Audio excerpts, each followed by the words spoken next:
Bonjour à tous, bienvenue dans cette nouvelle vidéo sur Baraka Foot et aujourd'hui on s'intéresse au groupe C et au cas de Donny Van de Beek. C'est parti pour une nouvelle vidéo.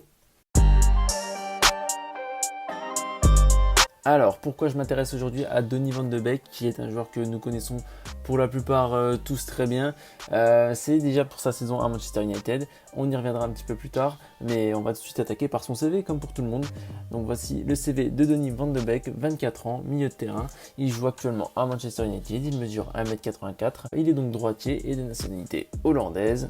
Au niveau de sa saison à Donny Van de Beek, c'est là que le bas blesse justement. Seulement 4 titularisations en première ligue, 89% de passes réussies, 1,5 ballons récupérés, 49% de duels gagnés, 53% de dribbles réussis, des stats un petit peu en baisse par rapport à l'Ajax où il a été formé. Et c'est justement là que je voulais en venir avec cette vidéo. C'est que Donny Van de Beek, malheureusement, il souffre du côté de Manchester United d'une dépendance à Bruno Fernandes, ou en tout cas d'un système taillé pour l'international portugais.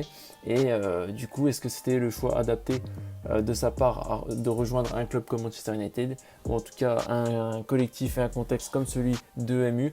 Je ne sais pas, je pense pas que c'était forcément le choix le plus adapté, et c'est pour ça qu'on va tout de suite se pencher sur le jeu de Donny Van de Beek avec les séquences qui apparaissent à l'écran, les points forts, les points faibles. Et justement, dans les points forts, on retrouve déplacement offensif, orientation du jeu, finition et second ballon. Donny Van de Beek n'est pas un attaquant, n'est pas un milieu de terrain relayeur, c'est plus un joueur d'espace, un petit peu comme un Thomas Müller, qui va se situer, qui va pouvoir parfaitement jouer les seconds ballons, qui va être excellent à la finition, qui sait se déplacer entre les lignes, dans les intervalles que peuvent créer des attaquants pour lui. Donc c'est un joueur qui a besoin d'un contexte quand même particulier, d'une animation qui lui permet de briller, ce qui n'est pas forcément le cas du côté de Manchester United, d'où ses points faibles, c'est-à-dire la polyvalence, plus effacée dans le jeu, et justement il est dépendant de ce contexte qui lui est pas favorable, en tout cas en club. En sélection, on le verra un petit peu par la suite avec le 11 hollandais, mais voilà, il est dépendant, énormément dépendant d'un contexte qui n'est pas forcément le cas pour tous les joueurs, ou en tout cas une grande majorité d'entre eux.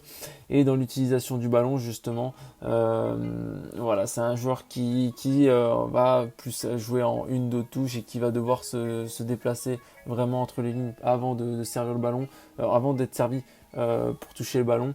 Et voilà, c'est pas un joueur qui va faire la différence balle au pied, ou en tout cas qui va réussir à casser les lignes, à transpercer l'arrière-garde avec la conduite de balle. Et du coup, c'est ce qui m'amène à l'axe de progression majeure, dépendre de lui-même. C'est que voilà, Donny Van de Beek malheureusement dépend trop du collectif autour de lui. C'est pas une mauvaise chose, hein, c'est pas là où je veux en venir, mais c'est qu'en tout cas, voilà, c'est un joueur, s'il veut devenir vraiment une star et un joueur majeur dans le football européen, doit davantage pouvoir compter sur lui-même, pouvoir se créer ses propres situations, pouvoir se sortir du contexte du collectif, pour pouvoir lui un petit peu surnager dans tout ça.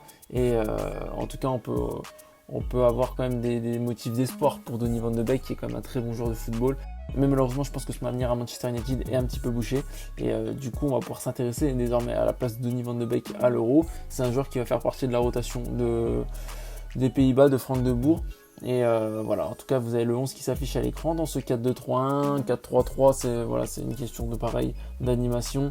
On devrait le voir en tout cas en position de numéro 10, en balance avec Davy Klaassen qui pour l'instant tient la corde. Mais Van de Beek, ce serait une solution en cours de match dans la rotation.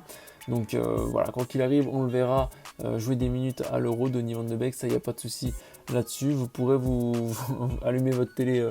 La conscience tranquille, vous verrez Donny Van de Beek, mais voilà, dans cette belle équipe hollandaise, voilà, on verra sûrement Donny Van de Beek, ça vous pouvez me faire confiance. En tout cas, je ne pense pas titulaire, mais il rentrera en cours de jeu, ça c'est sûr.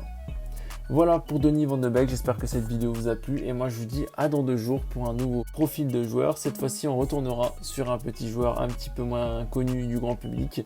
Je vous laisse deviner quel sera le prochain joueur du groupe D. Abonnez-vous à Baraka Foot, suivez-nous sur Twitter, partagez la vidéo, abonnez-vous à la chaîne, et moi je vous dis à dans 2 jours. Bye.